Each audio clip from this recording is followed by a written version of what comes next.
Hello नमस्कार दोस्तों। Package के स्टडी पॉइंट के यूट्यूब चैनल में आप सभी का हार्दिक स्वागत है, अभिनंदन है। तो दोस्तों आज के इस वीडियो में हम बात करने वाले हैं बाल विकास और शिक्षण विधियों के बारे में कि कैसे बाल विकास और शिक्षण विधियों के आपके क्वेश्चन है वो रीड प्री एग्जाम में आपसे पूछे जाने के चांस बनते हैं। यानी ऐसे कौन कौन से प्रश्न हैं दोस्तों जो कि आपकी परीक्षा में पूछे जा सकते हैं। तो दोस्तों आज हम ये मॉडल पेपर हल करने वाले हैं दोस्तों। पूरा का पूरा आपका यहाँ पे मॉडल पेपर रहेगा। अगर आप इस यूट्यूब चैनल पर पहली बार विजिट करें दोस्तों तो इसको एक बार सब्सक्राइब जरूर कीजिएगा ताकि आगे आने वाला हर वीडियो आपके पास पहुँचता रहे। तो चलिए दोस्तों आज के इस मॉडल पेपर को स्टार्ट करते हैं अपने। पहला प्रश्न आपसे पूछा गया है बाल विकास का दोस्तों कि विकास के नियम के रूप में कौन सा कथन आपका सत्य नहीं है। दोस्तों विकास के नियम के रूप में कौन सा कथन सत्य नहीं है, प्रश्न आपका ये है। वो ऑप्शन आपका पहला, विकास के लिए प्रत्येक अवस्था समान रूप से महत्वपूर्ण होती है। क्या ये कथन आपका सत्य नहीं है? क्या ये कथन आपका सत्य नहीं है? कौन सा कथन सत्य नहीं है, प्रश्न आपका ये है। विकास परिपक्वता तथा सीखने का परिणाम है, ये तो सत्य है। विकास में व्यक्तिगत भिन्नताएं होती है, ये भी सही है। विकास के प्रारूप पूर्वानुमेय होते हैं, ये भी सही है। यानी दोस्तों विकास के लिए प्रत्येक अवस्था समान रूप से महत्वपूर्ण है, ये क्या है दोस्तों कथन आपका सत्य नहीं है। विकास के लिए प्रत्येक अवस्था कोई समान रूप से नहीं होती है, समान रूप से नहीं होती है, अवस्थाएं अलग अलग होती है आपकी, ठीक है। वो ऑप्शन ए को लो कीजिए। अगला प्रश्न देखो। नेक्स्ट प्रश्न पूछा है कि नैतिक विकास का सिद्धांत किसके द्वारा प्रतिपादित किया गया था। दोस्तों नैतिक विकास का सिद्धांत है, ये सिद्धांत किसने दिया था। ऑप्शन है रॉबर्ट जे एविंगहस्ट ने, लॉरेंस कोहेलबर्ग ने, एलिजाबेथ हरलॉक ने या लेव वाइगोत्स्की ने। दोस्तों नैतिक विकास का सिद्धांत देने वाले व्यक्ति का नाम है लॉरेंस कोहेलबर्ग। ऑप्शन बी हमारा सही आंसर माना जाएगा यहाँ पे। नेक्स्ट क्वेश्चन को देखिए कि व्यवसाय चयन में व्यक्तिगत भिन्नताओं को निम्न द्वारा समझा जा सकता है। दोस्तों व्यवसाय चयन में व्यक्तिगत भिन्नताएं हैं उनको किस व्यक्तिगत भिन्नता को समझाया जा सकता है। संज्ञानात्मक योग्यताओं में अंतर के द्वारा, या फिर स्वभावगत प्रवृत्तियों के द्वारा, या फिर सांस्कृतिक पृष्ठभूमि अंतर के द्वारा, या फिर अभिक्षमता में अंतर। ध्यान में रखना कि व्यवसाय चयन में जो भी व्यक्तिगत भिन्नताएं होती है उनको समझाएंगे हम किसके द्वारा, तो उसको समझाएंगे हम अभिक्षमता में अंतर के द्वारा। डी ऑप्शन हमारा करेक्ट हो जाएगा। अगला प्रश्न देखिए दोस्तों क्या पूछा है। नेक्स्ट हमारा क्वेश्चन जो 4 नंबर पूछा गया वो क्या है कि बाल विकास में वातावरण की भूमिका रिक्त स्थान के द्वारा सबसे सही रूप में प्रतिबंधित होती है। प्यारे मित्रों बाल विकास में वातावरण की भूमिका खाली स्थान के द्वारा सबसे सही रूप में प्रतिबिंबित होगी। कौन सी होगी? स्वभावगत प्रवृत्तियाँ होगी, व्यक्तित्व की प्रकृति होगी, या फिर प्राथमिक प्रतिक्रिया के तरीके होंगे, या फिर आदत निर्माण होगा। बाल विकास में वातावरण की भूमिका के द्वारा सबसे सही रूप में प्रतिबिंबित होता है, कौन होता है? ये होता है आदत निर्माण। कौन होगा दोस्तों? आदत निर्माण के द्वारा होता है, यानी सही उत्तर हो जाएगा हमारा डी ऑप्शन। अगला क्वेश्चन देखो कि व्यक्तित्व का शील गुण सिद्धांत किसके प्रतिपादित नहीं किया। दोस्तों व्यक्तित्व का जो शील गुण का सिद्धांत है इस सिद्धांत को किसने प्रतिपादित नहीं किया, प्रश्न आपका ये पूछा है।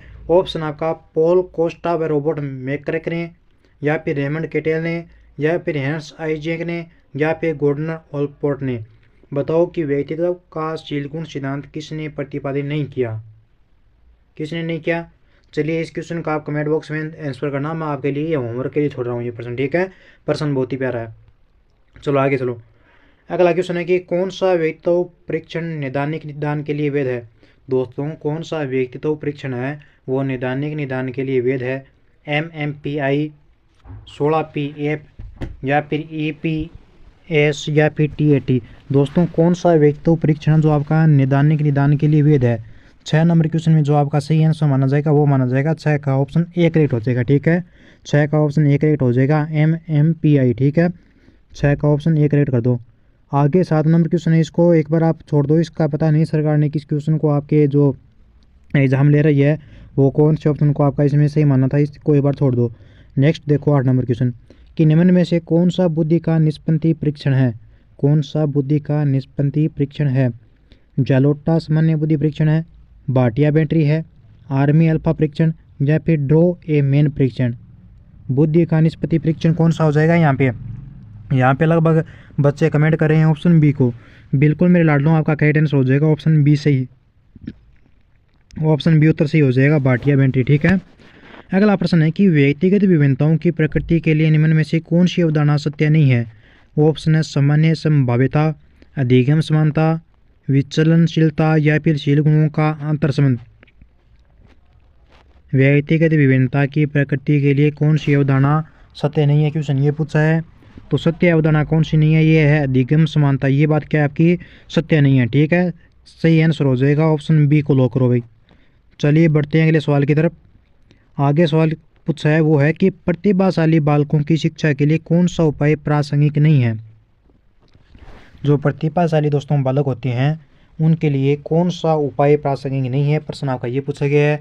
और 4 ऑप्शन आपके सामने हाजिर है। फटाफट से नीचे कमेंट कर दो कि इसका सही आंसर कौन सा माना जाएगा। पाठ्यक्रम की समृद्धि, उपचारात्मक अध्यापन, या श्रेणी उन्नति, या फिर विशेष कक्षाएं। प्रतिभाशाली बालकों की बात की गई है कि इनके लिए प्रासंगिक नहीं है, कौन सा उपाय नहीं है। तो ये जो प्रासंगिक उपाय नहीं है वो हो जाएगा ऑप्शन बी करेक्ट अपना, उपचारात्मक अध्यापन हो जाएगा। ठीक है, ऑप्शन बी को लो कीजिए, करो बी को लो।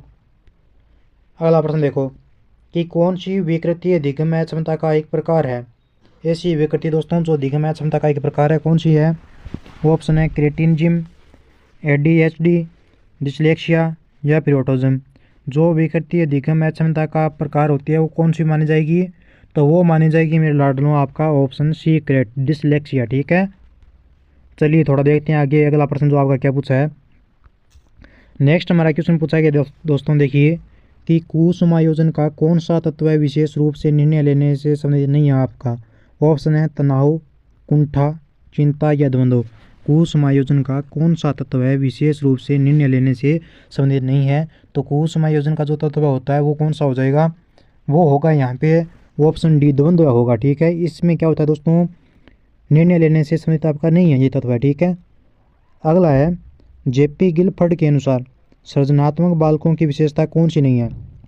दोस्तों JP गिलफर्ड के अनुसार सृजनात्मक जो बालक है उनकी विशेषताएं कौन सी नहीं है। चिंतन में समानुभूति नहीं है, या फिर समस्या के बहुविध उत्तर नहीं है, या फिर चिंतन में लचीलापन नहीं है, या फिर चिंतन में मौलिकता नहीं है। इसमें जो हमारा करेक्ट आंसर माना जाएगा वो माना जाएगा 13 नंबर क्वेश्चन का ऑप्शन ए सही होगा, यानी चिंतन में समानुभूति हो जाएगा। ठीक है, ए को लो कीजिए। अगला प्रश्न देखो, ट्राइसोमी किसको कहा जाता है। क्लाइनफेल्टर संलक्षण कहते हैं, सिकल सेल रोग कहते हैं, टर्नर संलक्षण कहते हैं, या फिर डाउन संलक्षण कहते हैं। ट्राइसोमी किसको क्या कहेंगे, तो दोस्तों ट्राइसोमी किसको क्या कहा जाता है, इसको कहा जाता है डाउन संलक्षण। ठीक है, क्या कहा जाता है, इसको कहेंगे अपने डाउन संलक्षण, यानी सही उत्तर माना जाएगा हमारा ऑप्शन डी। चलिए डी को लो करो। नेक्स्ट प्रश्न पूछा आपका कि निम्न में से कौन सा थॉर्नडाइक के सीखने के नियमों का हिस्सा नहीं है। दोस्तों निम्न में से कौन सा थॉर्नडाइक के सीखने के नियमों का हिस्सा नहीं है। तत्परता का नियम, साहचर्या का नियम, अभ्यास का नियम, या फिर प्रभाव का नियम। बताओ कौन सा थॉर्नडाइक के सीखने के नियमों का हिस्सा नहीं है, आपका प्रश्न ये पूछा गया है आपसे। तो सही उत्तर हो जाएगा ऑप्शन बी, साहचर्या का नियम नहीं है। दोस्तों इस क्लास को अब यहीं पे समाप्त करते हैं। अब एक नीचे कमेंट कर देना कि आपको ऐसे क्वेश्चन और चाहिए तो मैं आपको यूट्यूब पर डाल दूंगा, नहीं चाहिए तो भी बोल देना। ठीक है, मिलेंगे जल्दी नेक्स्ट वीडियो में। जय हिंद, जय भारत दोस्तों।